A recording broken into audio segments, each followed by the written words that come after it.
Hi and welcome to my Suzuki GS 750 calf racer build. This week we're going to be looking at the frame modifications. So if you're interested to see what I've done to the frame, stick around and let's crack on. So looking back into a bit of archive footage here, the piece of cardboard that's on top of the bike frame is a template that I cut from the seat cowl.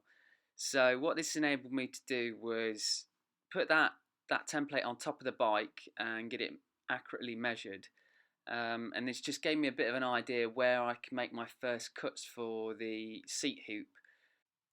This picture shows the highlighted section of the frame, which I cut completely off. So this was the pillion footrest and exhaust mount.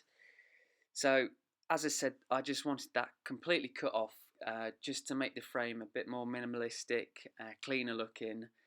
The issue I had with that, obviously, because I was cutting it completely off, there would be no way that I can mount the rear exhaust muffler to anything. But my plan was to mount or create a bracket from the mufflers that I had in mind and hook that up to the rear set somehow. In this image you can see that I've taken a decision and I've actually cut the rear of the frame off. It's not a completely tidy cut, it's a bit rough and I'm just kind of playing with the frame at the time. But it gave me an idea of how it was going to look, the position and stance of the frame, I guess. You can also see from the circled locations that I've ground some tabs off on the frame. So the upper circled location is, I believe that was the seat hinge, and the lower one is the chain guard mounts on the swing arm. More bike detagging on the rear frame. So the upper location, I believe that was for the seat lock bracket.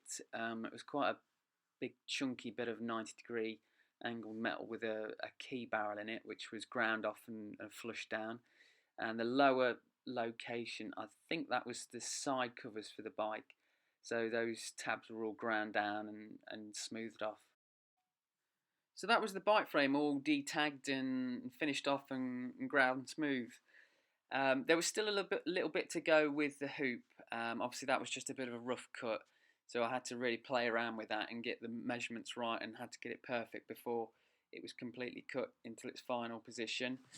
As you can see from the stance of the bike, it's beginning to look the part with just a few items cut off the bike. Yeah, it's really beginning to set that stance for a calf racer look. So as you can see from this image, I've got my final hoop section in place, cut and installed on the bike. I've also had it welded in. A good friend of mine actually did all the welding on the bike at the time, Mr. JT, so that was greatly appreciated. He also welded up and capped the ends of the pillion footrests on the frame, so that would stop any water ingress in there and muck and God knows what else just rusting away at the frame. And he also welded in the two box sections on the bike, which I'll go into a little bit in the next clip. Box sections on the bike. So why are they here?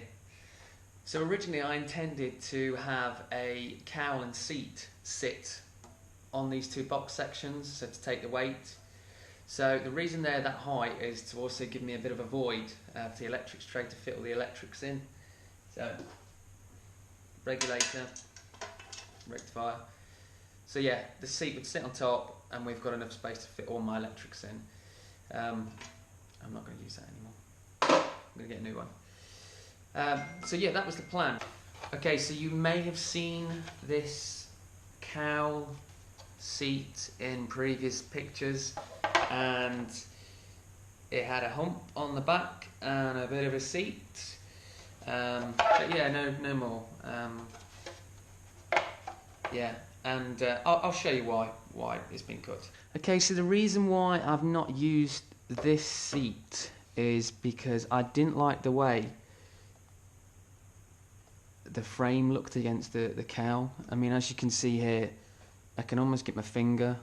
There's quite a big gap here, and then at this point here, the frame kind of pinches out. It just doesn't look very uniform. I didn't like it. It bugged me.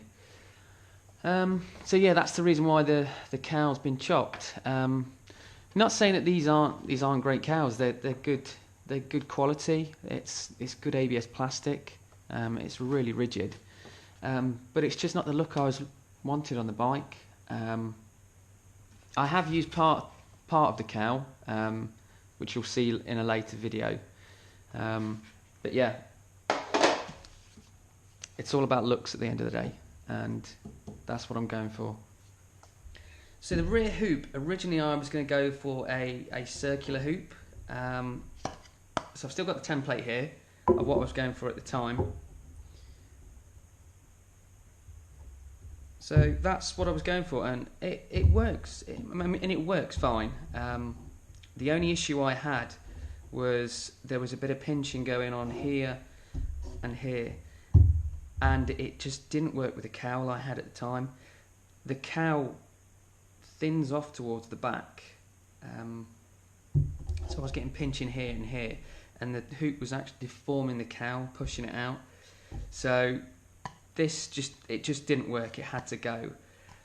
Fortunately, I spoke to the guy on eBay who mocked it up for me, and he said he was able to match a template hoop up for me.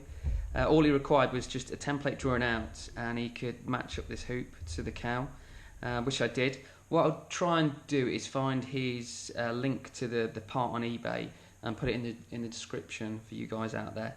But he was a really sound guy, and I'm well chuffed with it. It's not, how can I say it? It's not the perfect curve. I mean, I was after a complete curve, but I suppose there's limitations to what you're kind of doing with tooling and, you know, speaking back and forth online. But I was happy with that. The other issue I also had was the cowl would also overhang this part of the frame as well. So I'll show you from the side perspective. That'll give you a better point of view. So this template kind of gives you an idea of where the tube would have finished in correlation to the frame. So the cowl actually would have come down to the back here. So there would have been a bit of a gap underneath where there'd have been no frame underneath the cowl, and I wasn't happy with that either. In fact, I'll give you a little sneak peek. Okay, so this is the cowl. You're getting a little bit of a sneak peek of what's to come. But as you can see, the tube just follows the cowl, which is exactly what I was after. I didn't want the frame disappearing, with just the cowl overhanging. I wanted the frame tube just to follow the contour of the cowl.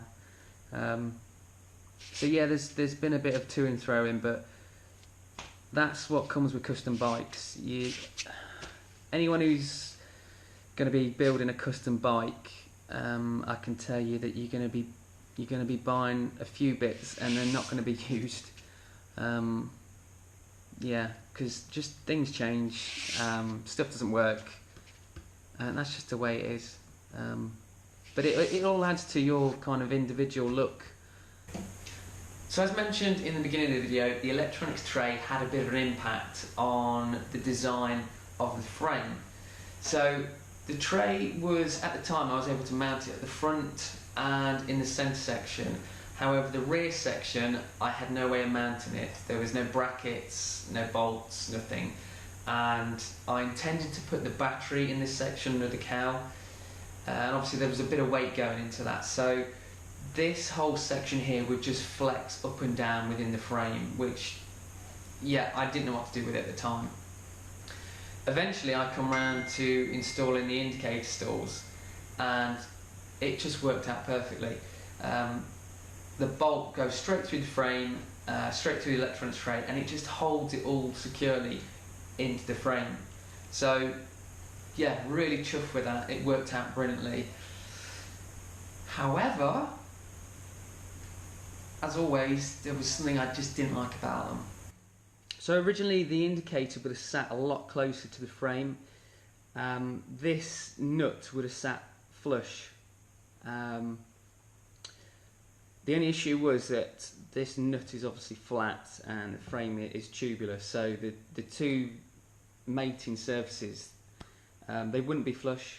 There was a bit of a gap between here, and obviously you could see the threaded rod of the indicator, which was fine. It worked fine, but it was one of those things that I'd notice every time I walked past the bike, and it just kind of bugged me. So what I thought I would do was create a boss to make it a bit more pleasing. So the way I did that was obviously remove the indicator and drilled further into the frame, and then what I did was insert a metal tube, which is a bit, well, it's quite a substantial bit smaller than the frame. So yeah, inserted that into the frame, and then it needed to be welded in place. So at this point in the build, I'd actually purchased myself a small little MIG welder. So yeah, I was beginning to learn how to weld, and this was one of the first welding projects I did on the bike. So the bike was completely stripped down, yeah, because I didn't want to risk burning anything, and I took it outside and did it in the shed. So yeah, this was my first welding project. It wasn't the best weld, I'll admit that. I was very new to it, so it did need a lot of cleaning up, grinding down and sanding smooth. But at the end of it, it's exactly what I wanted. It's a boss. I know it may be a lot of work to some people, but again, it goes back to looks, and that was the look I was going for. So yeah, really chuffed with that, and I think it just stands out. Yes, so I bought a welder for the bike project. I didn't intend to. I always wanted to do this build without a welder. Firstly, because I can't weld. I've had to learn how to weld just to do these little bits on the bike. But saying that, it's another skill that I've learnt. I'm still not the best at it, but I'm slowly getting there. What I will say, it does take your fabrication up to the next level. There's so many bits on this bike now that they were just a headache before. You know, how was I going to attach a bracket, or how I was going to match these two pieces of metal together. Just, yeah, it's just made life that little bit easier, just having a welder in place. It's not the greatest welder in the world. It's a cheap one I bought off eBay. It's a flux core welder, so it spits and it's just messy and it's a bit dirty. But you know, I think for a beginner learning, it does the job. You can get an idea of all the controls. Just practice on bits of scrap metal, which is exactly what I did. I went to the local scrap yard, asked for a few bits of scrap metal. They happily gave me a few bits, and just practice on it. Yeah, I'm at a stage now where I'm comfortable welding, and yeah, to begin with, I didn't want to get one, as I said, but I'm so glad I've got one now. Yeah, really chuffed with it. So happy I've got it. Okay, thank you for watching. Next week we're going to be looking at the exhaust system on the bike. It's the original system, but I've done some modifications to the pipes. So I've used my welder. Yes, I've used the welder on the exhaust system. Also, we've done the wrapping on the headers, or the exhaust shall we say, and I've also fit the mufflers on it. So yeah, tune in next week. I'll show you how I did that, and if you're interested in this bike build and how it's progressed, please have a look at my other videos. It's greatly appreciated, and I will see you next time.